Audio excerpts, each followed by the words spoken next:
Hey everyone, it's Jennifer from the Taco team.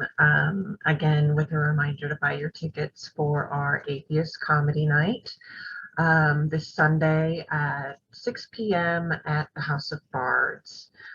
This is a fundraiser for the Abortion Fund of Arizona. I received a letter the other day, and I think it's very important that I share it with you. It reads, 52 years ago, right before my 18th birthday, I became pregnant. I was terrified of my mother and of what having a child at that time would do to my life. I looked in the phone book and found an OBGYN to get the pregnancy confirmed.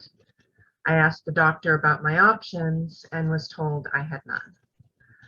I went home and cried for hours. When my stepfather came home, he asked me what was wrong. After I told him, he told me not to worry.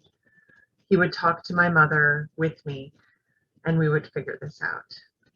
I called my boyfriend, who had dumped me the week before. All he said was, "Whose is it?" I realized I was not going to get any support there. I started calling doctors in my city to find one that would help me.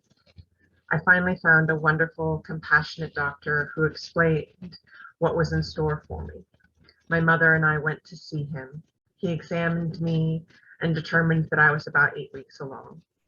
He then gave me a list of numbers to call to speak with officials who would determine what was best for me.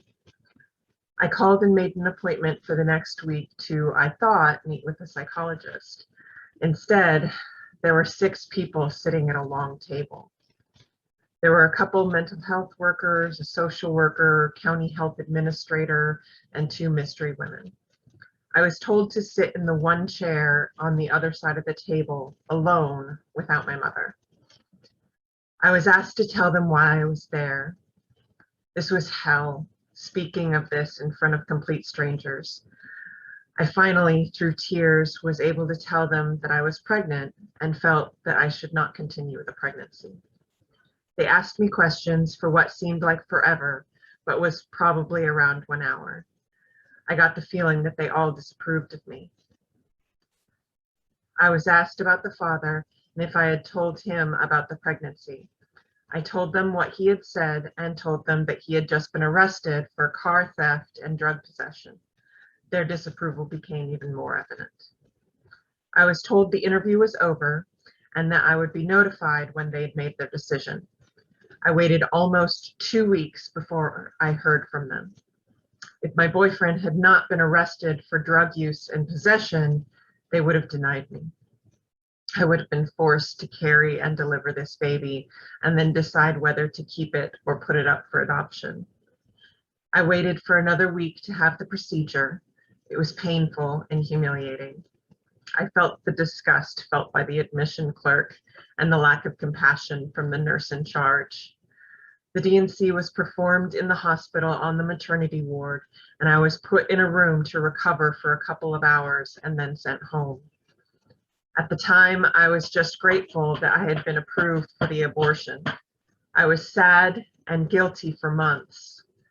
I have often thought about that child and what my life would have been like if I had been denied.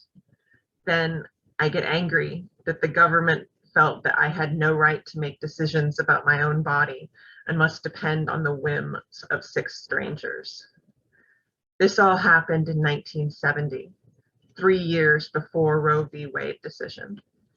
I am very afraid that with the political climate what it is, women will lose the right to make choices concerning their own bodies and probably won't get the luxury of a panel of judges to give the option of having an abortion or giving birth to an unplanned child.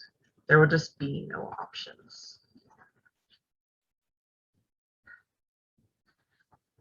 Please help us protect reproductive justice in Arizona. Buy your ticket today for our Atheist Comedy Night on Sunday, November 14th, 6 p.m. at the House of Bards. You can buy your ticket at bit.ly/atheist comedy. Thanks.